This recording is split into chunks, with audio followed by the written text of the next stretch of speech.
Dawn over the Japanese Alps. A fresh landslide has severed the only trail to a mountaintop radio tower, and hours of silence have already crippled emergency comms. Out of the fog, a four-legged machine emerges, part animal, part engineering marvel. Its hooves grip rubble, its frame sways to keep balance, and it climbs with the calm precision of something that doesn't fear gravity.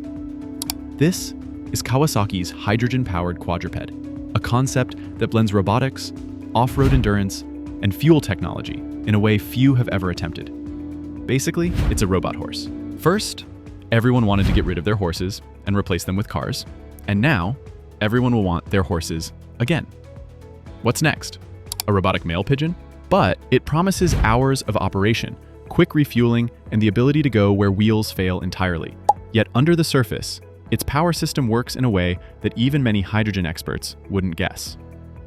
It's called CORLEO, Kawasaki's 2050 vision of a personal mobility machine. Officially, it's a hydrogen-powered, rideable, four-legged robot designed for the harshest terrain, but it's not a prototype for sale. Not yet. At least, not before you subscribe.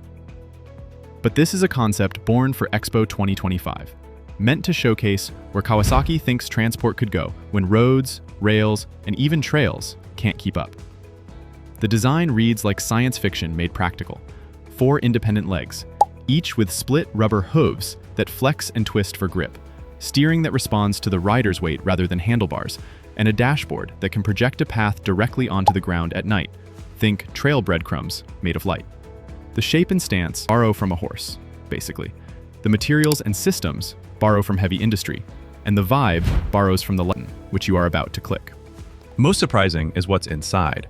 Instead of a battery stack like an electric ATV or the fuel cell setup many expect, CORLEO carries its hydrogen in a rear leg canister, feeding a small engine in the front that acts as a generator. That power runs the motors in each leg. It's a hybrid of old-school mechanics and next-generation energy, hiding in plain sight. Most people hear hydrogen-powered and immediately picture a fuel cell, silent, clean, and complex. CORLEO doesn't follow that script. Instead, it hides a 150cc hydrogen internal combustion engine in its front section, not to drive the legs directly, but to spin a generator. That generator then feeds electricity to the motors in each leg. Think of it like a self-charging electric robot. The legs run on electric motors, but instead of plugging into a wall, it carries its own miniature power plant. The hydrogen canister at the rear fuels the engine, and the engine keeps the battery topped up as the machine moves. Refueling takes minutes, runtime is measured in hours, not the approximately 90 minutes typical of battery quadrupeds. There's a reason this is unusual. In the cleantech world, internal combustion, no matter the fuel, has been treated as a step backward. But on the other hand, speaking of a step backward, we are building a horse here. But Kawasaki chose it over a fuel cell for something other than nostalgia. A fuel cell is sensitive, expensive, and tricky to package into a compact, shock-resistant machine.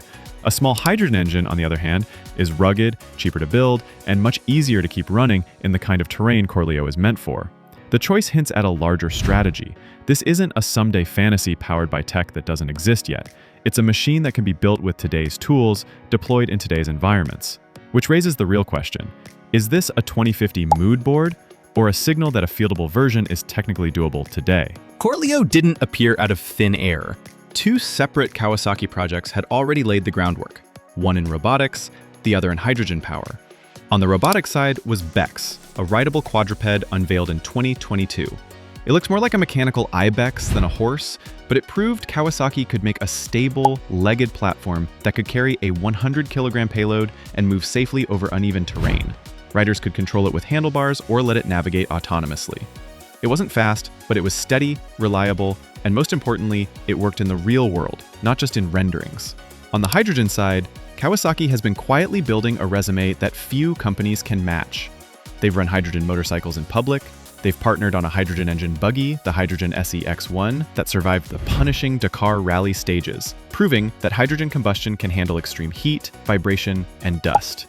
They've designed and shipped hydrogen storage and transport systems for industrial use.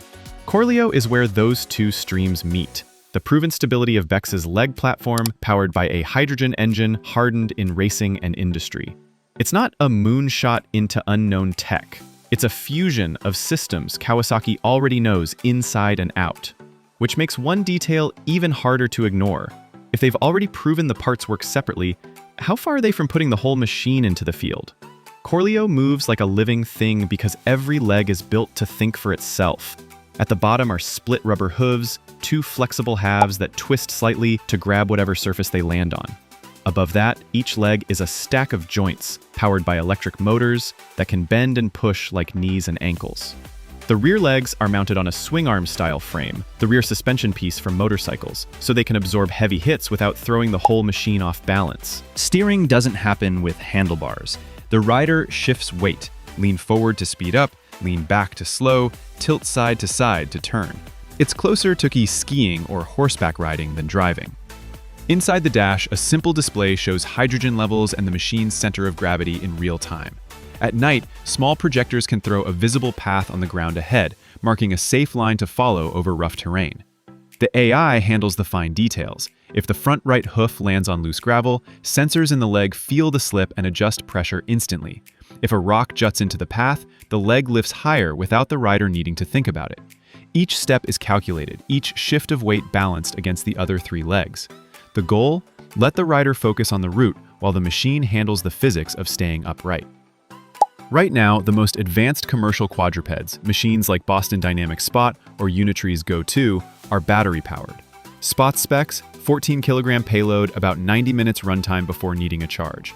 Unitree's Go2 lasts longer, but still hours at most before plugging in. CORLEO's concept plays in a different league. It's built for a human rider plus gear, several times Spot's payload, with refuels measured in minutes instead of charge cycles. That endurance gap changes everything. In battery bots, the clock is always ticking. Mission planning has to factor in how far they can go before the battery is dead. With CORLEO's setup, the mission ends when the work is done, not when the battery says so. But endurance isn't the only advantage. A hydrogen generator means the legs can be built lighter than they would be for a huge onboard battery, which in turn means faster reactions and better stability over rough ground. It's a chain reaction of benefits that comes from one unconventional choice in the powertrain, a choice that still raises the question, why show it as a 2050 concept if it's feasible right now? The official story is that CORLEO is a 2050 vision, a showcase for Expo 2025, something to inspire, not to sell. But the hardware tells a different story. The legs are an evolution of a platform Kawasaki has already demonstrated in public.